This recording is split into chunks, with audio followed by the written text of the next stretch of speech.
Welcome to Lesson 4 of the MOOC, Introduction to Catholic Social Teaching.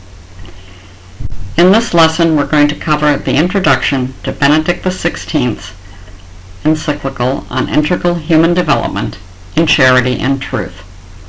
Although I'm only covering the introduction in this lesson, you should read the whole encyclical. As in the other lessons, all of the slides are composed of large amounts of quotations that I have edited so that the students can understand them more easily. This is not original material to me. In this lesson, the material is that of Benedict XVI. In the introduction, Benedict XVI said that Jesus bore witness to charity in truth. It is the driving force behind the authentic development of every person and of all humanity.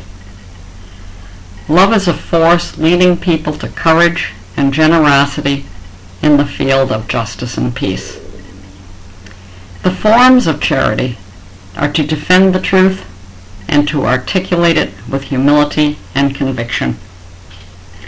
Jesus reveals to us in all its fullness the initiative of love and the plan for true life that God has prepared for us. Christ is the truth. Charity in truth becomes the face of his person, a vocation for us to love all others in the truth of his plan. Charity is at the heart of the Church's social doctrine. Every responsibility and every commitment spelled out by that doctrine is derived from charity, which, according to Jesus, is the synthesis of the law.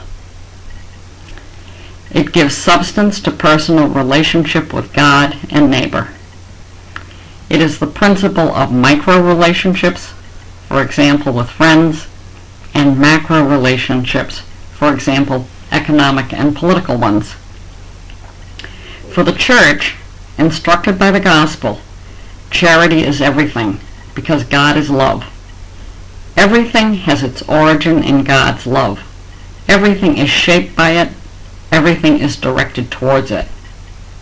Love is God's greatest gift to humanity. It is his promise and our hope.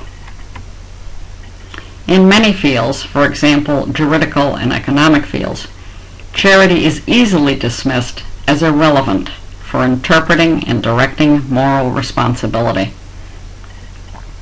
Truth needs to be sought, found, and expressed within the economy of charity. Charity needs to be understood, confirmed, and practiced in the light of truth. We do a service to charity enlightened by truth, and we help give credibility to truth. We demonstrate its power in social living. In the present social and cultural context, truth is relativized. Little heed is paid to it, and there is increasing reluctance to acknowledge its existence. With truth, charity can be recognized as an authentic expression of humanity, as an element of fundamental importance in public and private relations. Charity shines forth and can be authentically lived only in truth. Truth gives meaning and value to charity. Both the light of reason and of faith are the way the intellect attains to the natural and supernatural truth of charity. It grasps its meaning as gift, acceptance, and communion. Without truth, charity becomes sentimentality, an empty shell to be filled in an arbitrary way. The word love is abused and distorted. It comes to mean its opposite.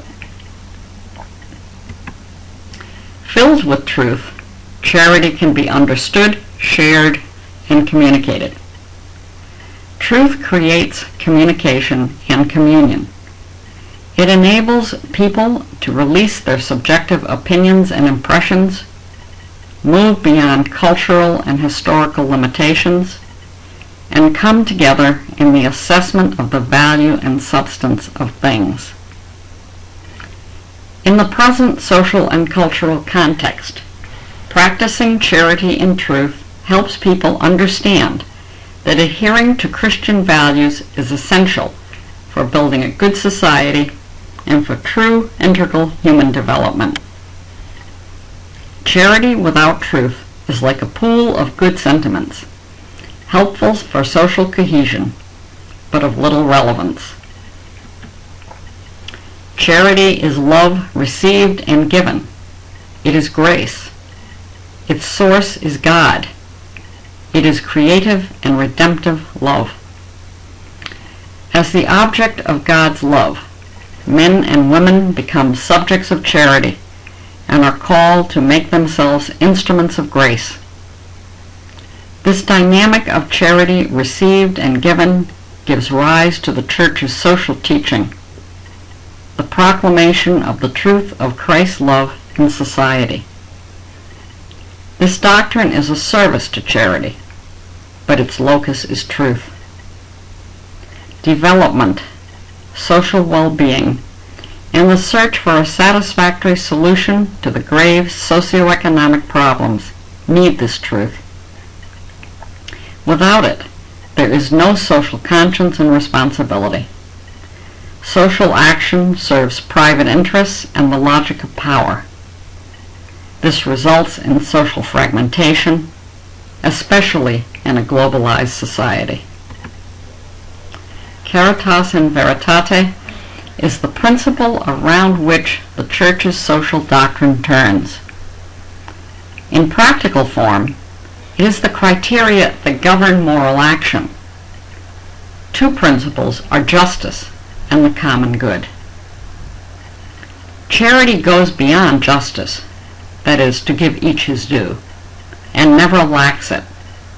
To love is to give. I cannot give to the other without first giving to him in justice.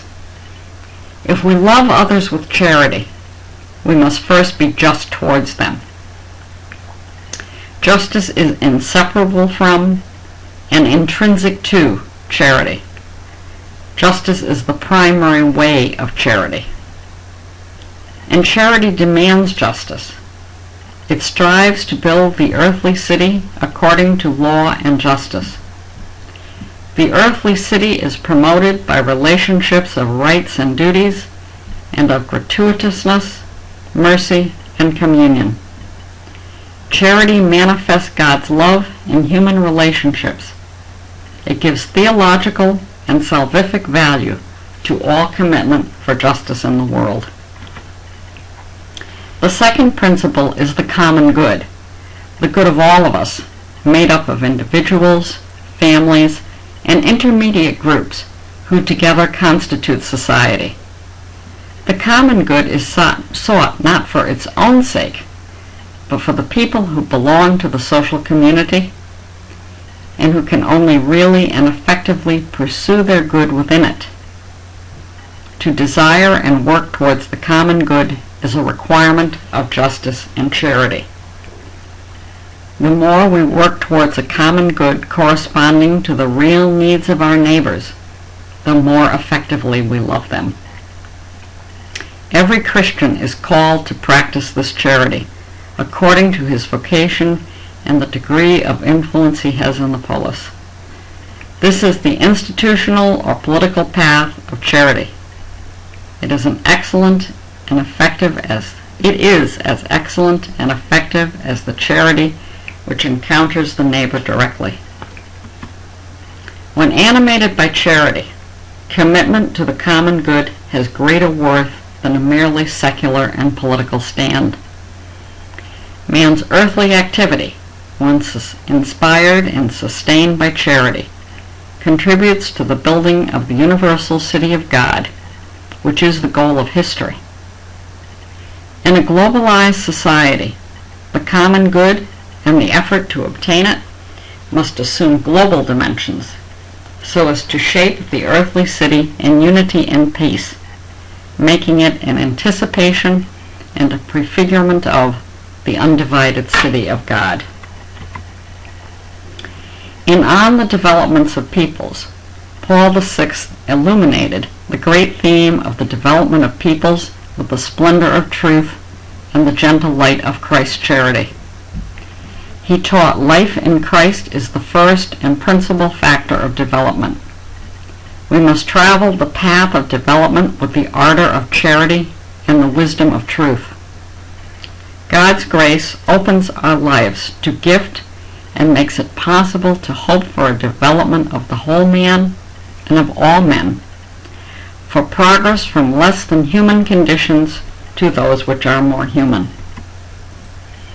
Only in charity, illuminated by the light of reason and faith, is it possible to pursue development goals that possess a more humane and humanizing value. The Church does not offer technical solutions nor interfere in any way in the politics of states. She has a mission of truth to accomplish in every time and circumstance, a society that is attuned to man, to his dignity, and to his vocation. Fidelity to man requires fidelity to truth, which alone guarantees freedom and the possible of integral human development. Her social doctrine is a particular dimension of this proclamation.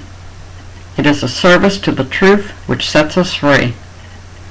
The Church's social doctrine receives truth from all branches of knowledge, assembles it into a unity, and mediates it within the constantly changing life patterns of the society of peoples and nations. Now that you have listened to all 4 lessons, make sure that you take the quiz for lesson 4, and then you can take the final exam. I hope you have enjoyed this MOOC, and I hope you will join for the 2 others dealing with justice and peace in Catholic social teaching and the social magisterium of John Paul II. Thank you.